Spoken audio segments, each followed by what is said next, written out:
Hi, welcome to A Word to Wives. My name is Donna, and just to share a little bit about myself, I am the mother of four adult children. I have three grandchildren. I'm also a pastor's wife, and as my church family refers to me, I'm the first lady. And I have been married to my husband Raymond for 44 years now. And during those 44 years of marriage, I've gained some insights, not always the easy way, but some insights that I would just love to share with you. Now, what I'm going to be sharing is not based on my personal opinion, and it's certainly not coming from a place of having it all together, but it is born out of and comes from years of failures as well as successes at trying to understand and learn how to do marriage God's way. So, let me start today by asking you some questions. Are you struggling in your marriage right now? Are you perhaps frustrated and you're just not quite sure what to do? Or are you and your spouse, at a place where you're just distant from each other? You're just divided and on two separate pages.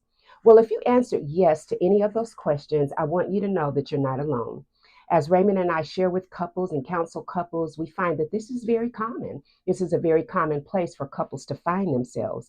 In fact, I remember feeling the very same way in those early years of our marriage.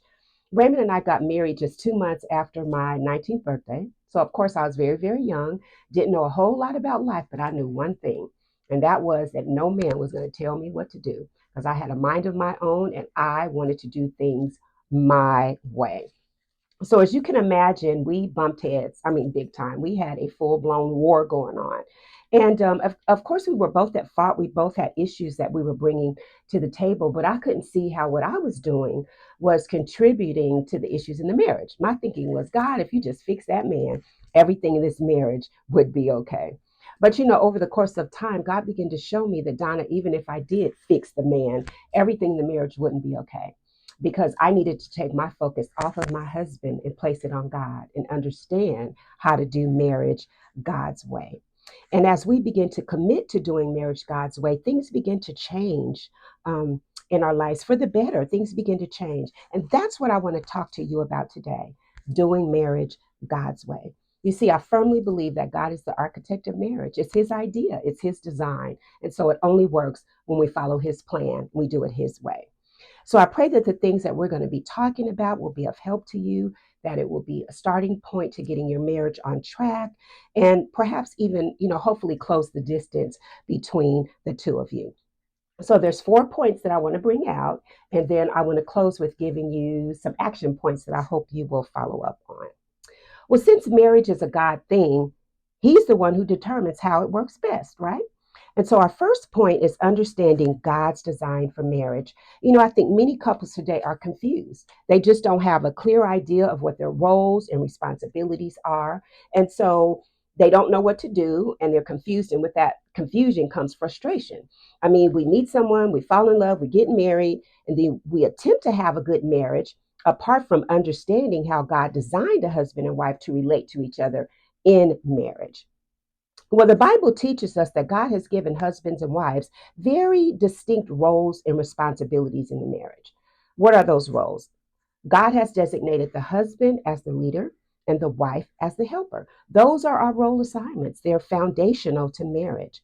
Now, I think it's important to note that just because God has assigned to the husband the role of leadership, that does not mean that God thinks men are superior to women. I think women can sometimes have a problem with, God's designation of the husband as the leader because we think that maybe in some way that diminishes us, or that perhaps God thinks that men are better than women, or smarter than women, or superior to women. But nothing can be further from the truth. Let's be clear. Okay. God is by no means chauvinistic or misogynistic in his thinking.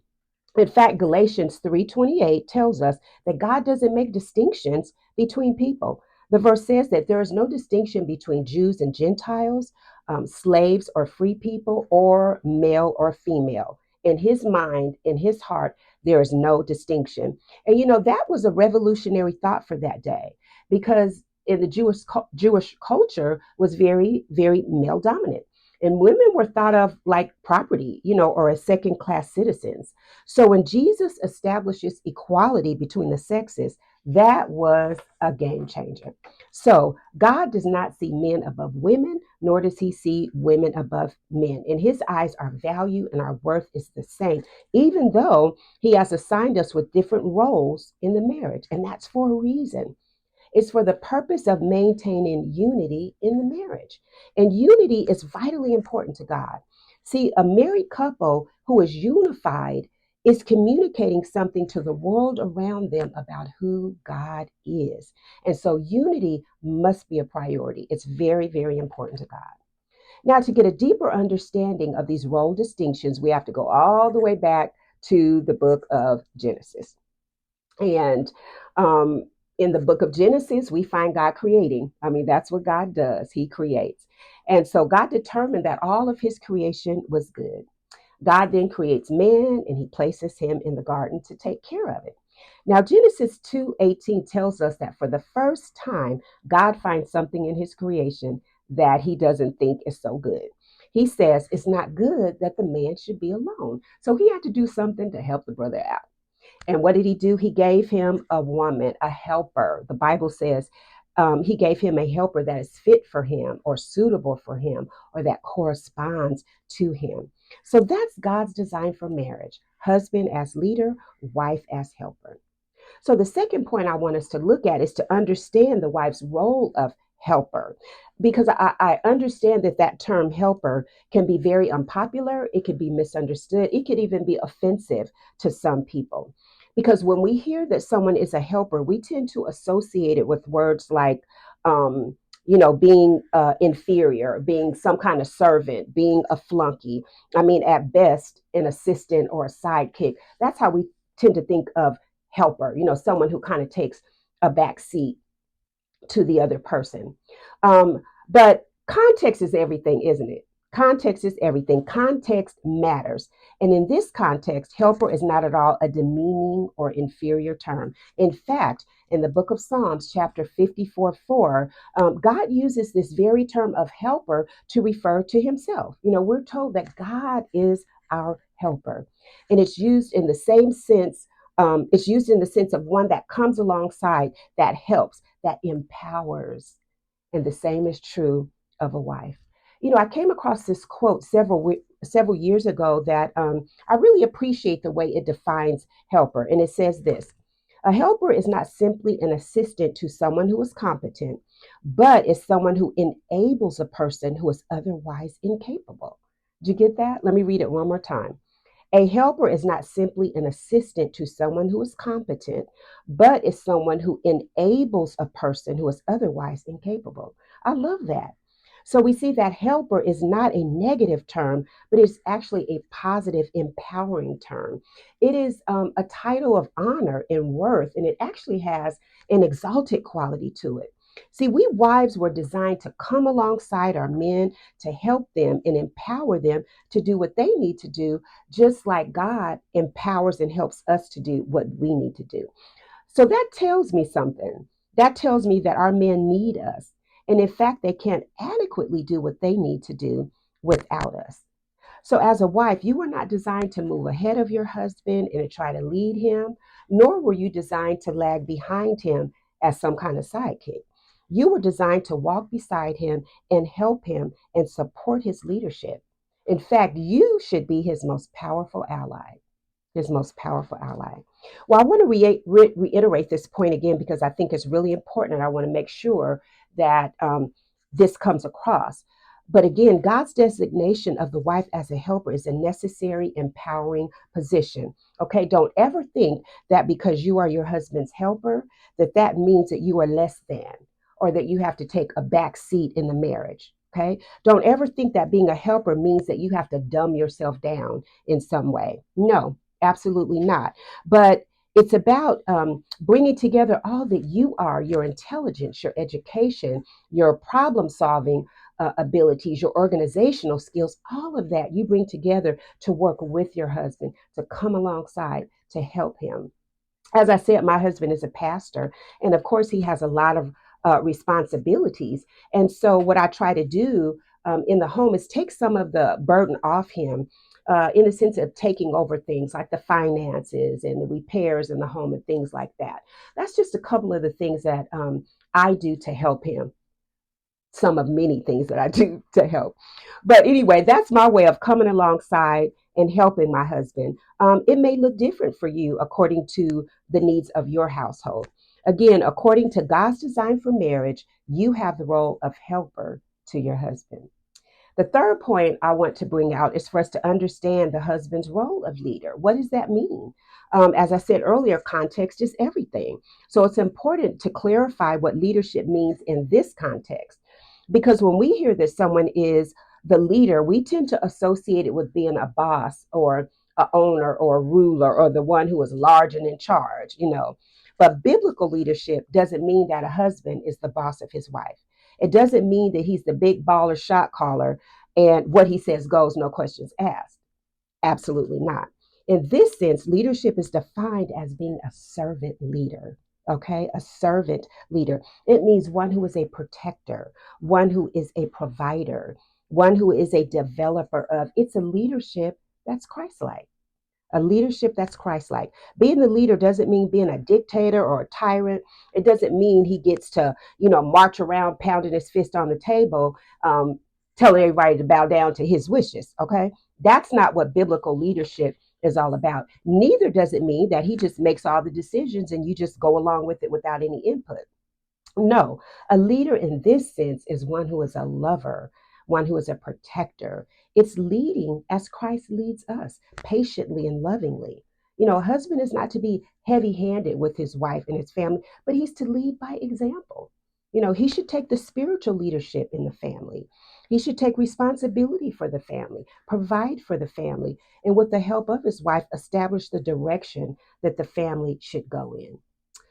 God in his sovereignty established this design for marriage in order to keep the peace, the order, and the unity in marriage.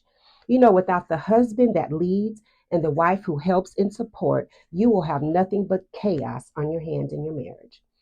If you, both husband and wife, try to lead, you're going to have nothing but chaos in the marriage.